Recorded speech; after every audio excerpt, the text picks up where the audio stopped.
അപ്പോൾ എന്താണ് ചെയ്യേണ്ടത്? 300 മുതലുള്ള ടാർഗറ്റുകൾ ചേസ് ചെയ്യുമ്പോൾ സച്ചിൻ നടത്തിയ പെർഫോമൻസുകൾ മാത്രം നമുക്ക് നോക്കാം. ഒരു കാര്യം ഇവിടെ ശ്രദ്ധിക്കണം.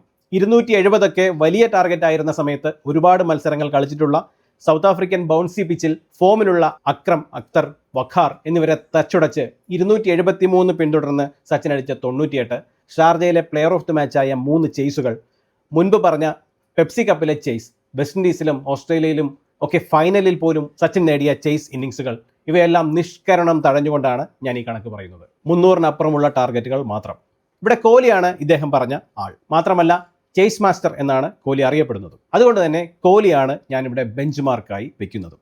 അതുകൊണ്ട് കോഹ്ലി ഹേറ്റർ എന്ന ടാഗ് ഇല്ലാതെ, ആ മുൻവിധി ഇല്ലാതെ പോസിറ്റീവായി ഈ കമ്പാരിസൺ നിങ്ങൾ കാണുമെന്ന് വെറുതെയെങ്കിലും ഞാനൊന്ന് പ്രതീക്ഷിച്ചോട്ടെ. സച്ചിൻ തെണ്ടുൽക്കർ തൻ്റെ കരിയറിൽ 29 തവണയാണ് 300-നപ്പുറമുള്ള സ്കോറുകൾ ചേസ് ചെയ്തത്.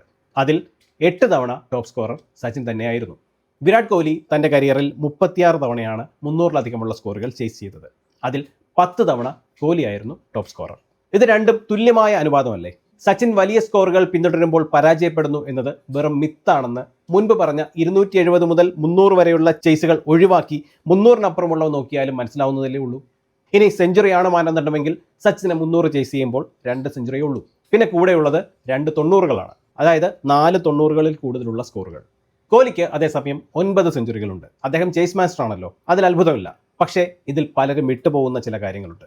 കോഹ്ലി ഈ 9 സെഞ്ചുറി അടിച്ചപ്പോൾ കൂടെ സപ്പോർട്ട് ചെയ്ത്, അല്ലെങ്കിൽ കോഹ്ലിയേക്കാൾ കൂടുതൽ റൺസോടെ മറ്റൊരാൾ ഇന്ത്യക്ക് വേണ്ടി സെഞ്ചുറി അടിച്ച 4 മത്സരങ്ങളുണ്ട്. അതായത് ഈ 9 സെഞ്ചുറികളിൽ 4 എണ്ണത്തിൽ കോഹ്ലി ടോപ്പ് സ്കോറർ അല്ല. ടോപ്പ് സ്കോററായ ബാക്കിയുള്ള 5 മത്സരങ്ങളിൽ 2 മത്സരങ്ങളിൽ കോഹ്ലിക്ക് സപ്പോർട്ടായി സെഞ്ചുറി അടിച്ചുകൊണ്ട് കൂടെ ഇന്നിങ്സ് ബിൽഡ് ചെയ്യാൻ ആളുകളുണ്ടായിരുന്നു. കേദാർ ജാദവ്, ശിഖർ ധവാൻ എന്നിവർ. ഇത് കോഹ്ലിയുടെ ഇന്നിങ്സിനെ കുറച്ച് കാണിക്കാൻ വേണ്ടി പറഞ്ഞതല്ല. സച്ചിന് ഈ ലക്ഷറി ഒരിക്കലും ലഭിച്ചിരുന്നില്ല എന്ന് മാത്രമാണ് ഉദ്ദേശിച്ചത്. സച്ചിനുള്ളത് 2 സെഞ്ചുറിയും 2 തൊണ്ണൂറുകളുമാണ് എന്ന് പറഞ്ഞല്ലോ. അതിലൊന്നിൽ സച്ചിൻ 141 അടിച്ചപ്പോൾ അടുത്ത ഉയർന്ന സ്കോർ 37 എക്സ്ട്രാ റൺസ് ആയിരുന്നു. മറ്റൊന്ന് ഓസ്ട്രേലിയക്കെതിരെ 350-ലധികമുള്ള സ്കോർ ചേസ് ചെയ്യുമ്പോഴുള്ള 175. അതിൽ രണ്ടാമത്തെ ഉയർന്ന സ്കോർ റെയ്നയുടെ 59 ആയിരുന്നു. 90കൾ അടിച്ചപ്പോഴും സച്ചിൻ തന്നെയായിരുന്നു ടോപ്പ് സ്കോറർ. പലപ്പോഴും റൺസ് അടിക്കുന്നതും സ്ട്രൈക്ക് റേറ്റ് മെയിൻറ്റെയിൻ ചെയ്യേണ്ടതും സച്ചിൻ്റെ ബാധ്യത മാത്രമായിരുന്നു. സച്ചിൻ തെണ്ടുൽക്കർ വലിയ റൺ ചേസുകളിൽ പൂർണ്ണ പരാജയമായിരുന്നു എന്ന് കമന്റ് ചെയ്ത ഒരാൾക്കുള്ള റിപ്ലൈ ആണിത്. ഈ സമാന ചിന്താഗതിയുള്ള എല്ലാവർക്കുമുള്ള റിപ്ലൈ ആയി ഇതിനെ കാണാം. 17 മിനിറ്റ് ദൈർഘ്യമുള്ള വീഡിയോയുടെ റീൽ രൂപത്തിലുള്ള ഒരു ഭാഗം മാത്രമാണ് നിങ്ങളിപ്പോൾ കണ്ടത്.